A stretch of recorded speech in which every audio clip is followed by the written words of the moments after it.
नमस्कार, मी आनंद पोहनेरकर आपल्या सर्वांचं महाराष्ट्रवाणी बातमीपत्रात स्वागत करतो. पाहूया आजच्या विशेष घडामोडी. परशुराम आर्थिक विकास महामंडळाच्या माध्यमातून समाजातील तरुण तरुणी आणि महिलांना स्वावलंबी बनवण्यासाठी महामंडळ पूर्ण ताकदीनिशी त्यांच्या पाठीशी उभे आहे. परभणी शहरातील जास्तीत जास्त नागरिकांनी या योजनांचा लाभ घ्यावा, त्यासाठी स्थानिक पातळीवर सर्व प्रकारचं सहकार्य केलं जाईल, अशी ग्वाही परशुराम आर्थिक विकास महामंडळाचे अध्यक्ष कॅप्टन आशिष दामले यांनी केला आहे. आज शनिवारी दामले यांनी परभणी शहरातील स्थानिक नागरिकांशी संवाद साधला. यावेळी त्यांनी आर्थिक विकास महामंडळाच्या योजनांविषयी सविस्तर अशी माहिती दिली. परशुराम आर्थिक विकास महामंडळाचे अध्यक्ष कॅप्टन आशिष दामले यांचे आज परभणी शहरामध्ये आगमन झाले. शहरातील विद्यानगर या ठिकाणी सकाळी 11 वाजता स्वातंत्र्यवीर विनायक दामोदर सावरकर यांच्या स्मारकाला पुष्पहार अर्पण करून कॅप्टन दामले यांनी आपल्या दौऱ्याची सुरुवात केली. जनकल्याण सहकारी पतसंस्थेच्या सभागृहामध्ये त्यांनी समाज बांधवांशी संवाद साधला. यावेळी पारंपरिक पद्धतीने महिलांकडून त्यांचं औक्षमन करण्यात आलं. परशुराम आर्थिक विकास महामंडळाच्या योजना या घराघरात पोहोचवणार असल्याची यावेळी कॅप्टन दामले यांनी स्पष्ट केले. त्याचप्रमाणे महामंडळाच्या माध्यमातून ज्या ज्या योजना राबविल्या जातात यामध्ये आर्थिक, शैक्षणिक आणि व्यवसाय उद्योग विषयक योजनांची देखील त्यांनी यावेळी माहिती दिली.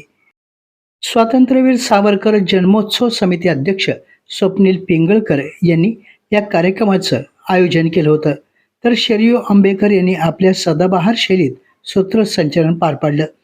यावेळी जनकल्याण बँकेच्या अध्यक्षा अनिल अष्टुरकर, आयोजक स्वप्नील पिंगळकर, बाळकृष्ण पेडगावकर, प्रभाकर देशमुख, ब्राह्मण समाजाचे ज्येष्ठ कार्यकर्ते अखिल लातूरकर, अशोक सेलगावकर, विश्वजित देशपांडे, सुरेश मुळे, मकरंद कुलकर्णी, संजय सुपेकर, दिवाकर मांडाखळीकर यांच्यासह शहरातील प्रतिष्ठित नागरिक, महिला यावेळी उपस्थित होते.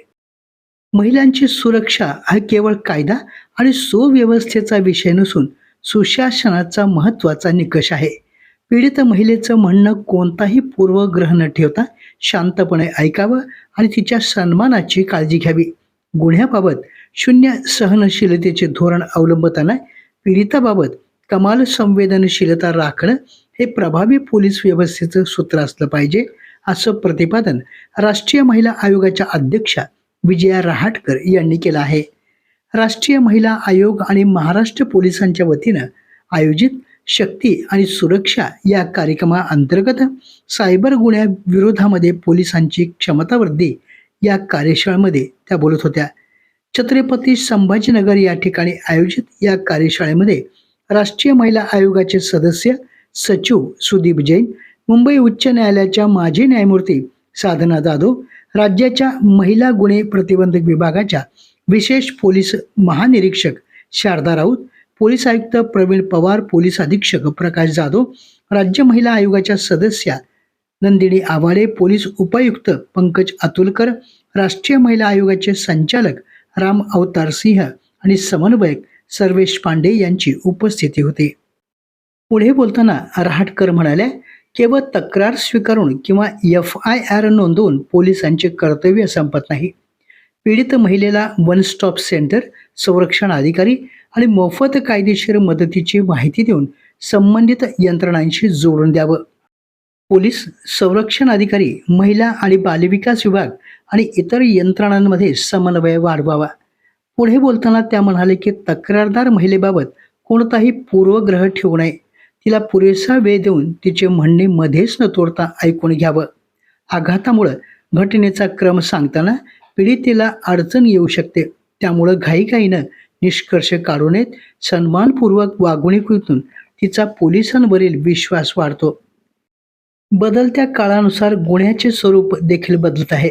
सायबर गुन्हे, कृत्रिम बुद्धिमत्तेच्या माध्यमातून होणारी फसवणूक, बनावट चित्रफिती आणि डिजिटल आर्थिक फसवणुकीसारख्या आव्हानांचा सामना करण्यासाठी पोलिसांनी तंत्रज्ञान, माहिती आणि वैज्ञानिक पद्धतीचा प्रभावी वापर करावा. महिलांना त्यांच्या कायदेशीर अधिकाराची माहिती देणंही आवश्यक असल्याचं रहाटकर यांनी स्पष्ट केलं. या कार्यशाळेस छत्रपती संभाजीनगर, जालना, धाराशिव, बीड, हिंगोली, परभणी, नांदेड, लातूर आणि रेल्वे पोलीस दलातील अधिकारी कर्मचारी मोठ्या संख्येनं उपस्थित होते. नांदेड परिक्षेत्राचे पोलीस उपमहानिरीक्षक शहाजी उमाप यांनी परिक्षेत्रातील अवैध व्यवसायाचे समूळ उच्चाटन करण्याचा विडा हाती घेतला आहे. त्या अनुषंगानं अवैध व्यवसाय निर्मूलन मोहीम 2 सुरू करण्यात आली आहे. या मोहिमेअंतर्गत दिनांक 1 ते 21 ऑगस्ट 2026 दरम्यान संपलेल्या तिसऱ्या आठवड्यामध्ये नांदेड परिक्षेत्रामध्ये गुटखा व्यावसायिकांविरोधात कलम 123 भारतीय न्याय संहितेअंतर्गत 29, महाराष्ट्र जुगार कायद्याअंतर्गत 270, महाराष्ट्र दारूबंदी कायद्यान्वये 740 आणि शस्त्र अधिनियमान्वये 40 तर इतर अधिनियमाखाली 154 अशा एकूण 1233 कारवाई करून 1962 इसमाविरोधात गुन्हा नोंद करण्यात आला आहे. या सर्वांकडून एकूण 11 कोटी रुपयांचा मुद्देमाल जप्त करण्यात आला आहे.